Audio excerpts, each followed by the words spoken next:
Signa Iduna পার্কে champions লিগের সেমিফাইনালের প্রথম লেগে আজ মুখোমুখি হচ্ছে বরুশিয়া ডর্টমুন্ড ও পিএসজি। প্যাভিলিয়নের প্রি ম্যাচ শোতে আপনাদের স্বাগতম। আমি আপনাদের সাথে আছি কিরো আদনান আহমেদ। আমাদের প্রিভিউ শুরু করার আগে আপনাদেরকে বলে নিতে চাই, এই দুই দল বরুশিয়া ডর্টমুন্ড এবং পিএসজি তাদের কেউই কিন্তু আসলে চ্যাম্পিয়ন্স লিগের ট্রেডিশনাল পাওয়ার হাউস না।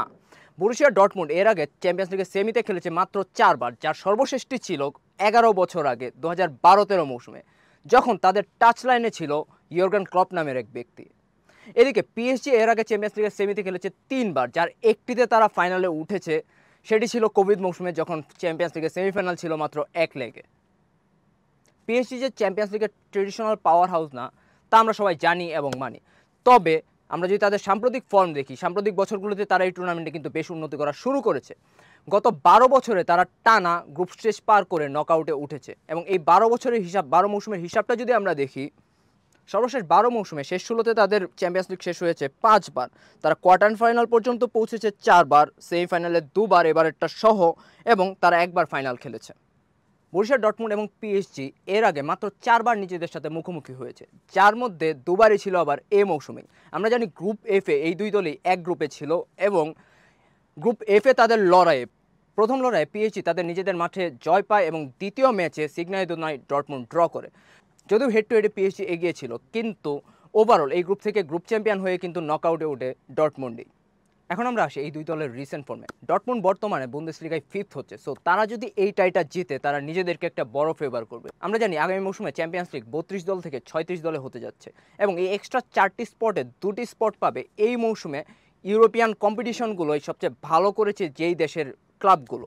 বর্তমানে এখানে জার্মানির টপ 2তেই রয়েছে।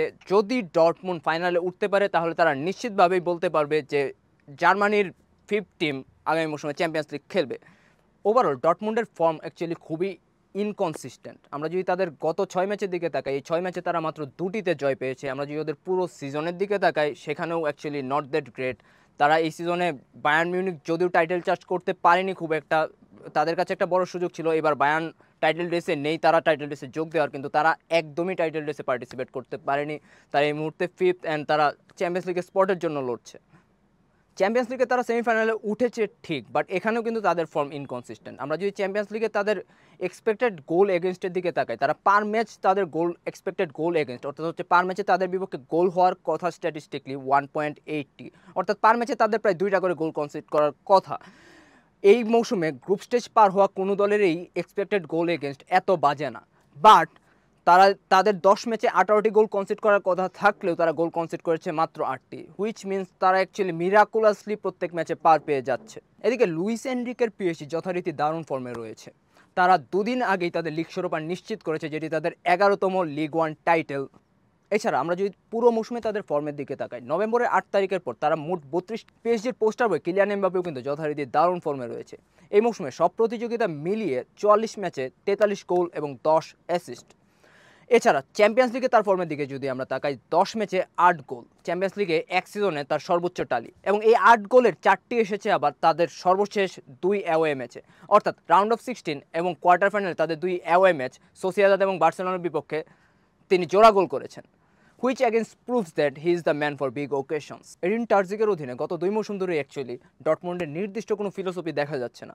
কোনো ম্যাচে তারা খুবই ফাস্ট পেস, খুবই ইমপ্রেসিভ ফুটবল খেলছে, কোনো ম্যাচে তারা আবার যাচ্ছে তাই ফুটবল খেলছে। আমরা যদি ডর্টমুন্ডের গত 2 ম্যাচের দিকে তাকাই তাহলে ব্যাপারটা পরিষ্কার হবে।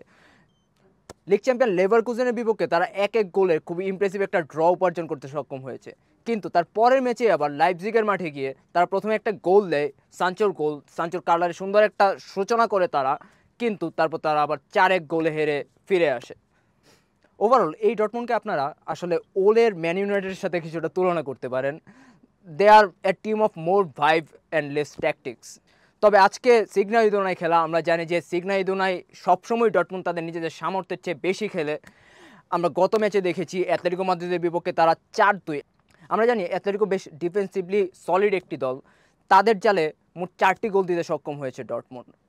সো এডিন টার্জিক মূলত 4-2-3-1 ফরমেশনের দল সাজিয়ে থাকেন। তাদের ফ্রন্ট লাইন, আমরা জানি যে ফ্রন্ট লাইনের নাম্বার 10 হিসেবে গেলেন হুলিয়ান ব্রান্ড, তারপর এখানে খেলেন আদিয়ানি, অ্যান্ড এখানে খেলেন সানচো। সামনে একটু স্লো, মানে এই 3 জনের তুলনায় একটু স্লো নাম্বার 9 নিকোলাস ফুলকক খেলে থাকেন। তাদের অ্যাটাকিং লাইন, এখানে সাবিজার খেলেন নাম্বার 6, একজন হাইব্রিড নাম্বার 8 হিসেবে। তার বল প্লেয়িং টেন্ডেন্সি এবং তার চান্স ক্রিয়েট করার যে টেন্ডেন্সি, সেটা অ্যাকচুয়ালি ডটমুন্ডকে খুবই হেল্প করে থাকে। তাদের অ্যাটাকিং সাইডে তারা এখনও বেশ এক্সাইটিং একটি দল, কিন্তু তাদের সমস্যা হচ্ছে ডিফেন্সিভ সাইডে। তাদের ডিফেন্স বেশ ইনকনসিস্টেন্ট এবং তাদের কনফিডেন্সের অভাব রয়েছে। তারা যে কোনো ম্যাচে অ্যাকচুয়ালি ব্লান্ডার করতে পারে। আমরা যদি তাদের লাস্ট ইউসিএল ম্যাচটার দিকে তাকাই, অ্যাথলেটিকোর বিপক্ষে তারা খুবই ভালো খেলেছে, কিন্তু অ্যাথলেটিকোর বিপক্ষে যে 2টি গোল তারা হজম করেছে, 2টি গোলই ছিল ডিফেন্সিভ ব্লান্ডার থেকে।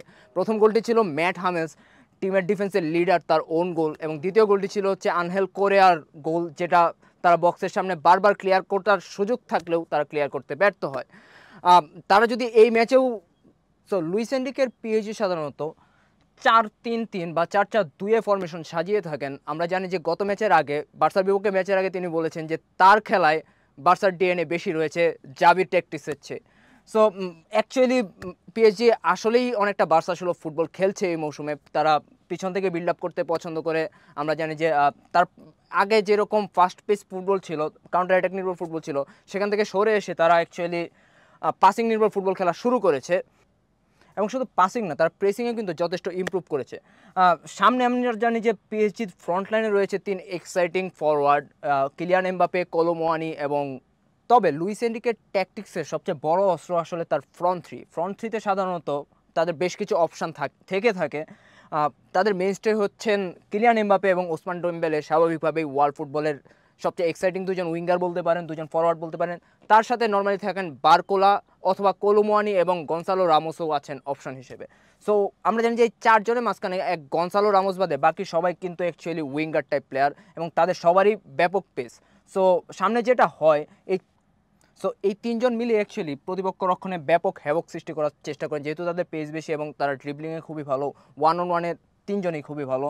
আর ডেম্বেলে সাধারণত রাইট উইং থেকে অ্যাটাকে উঠেন, এবং তিনি এই পাশে ব্যাপক হ্যাভক তৈরি করার চেষ্টা করেন প্রতিপক্ষ ফুলব্যাকদের টেক অন করে। তিনি এই পাশ থেকে বেশ কিছু ক্রস করার ট্রাই করেন, কাট ইন করার ট্রাই করেন, যেটা শেষ প্রান্তে প্রায় সময় থাকেন হচ্ছে কিলিয়ান এমবাপে, যিনি সেটা ফিনিশ করে থাকেন। বারকোলাও খুবই এক্সাইটিং একজন উইঙ্গার।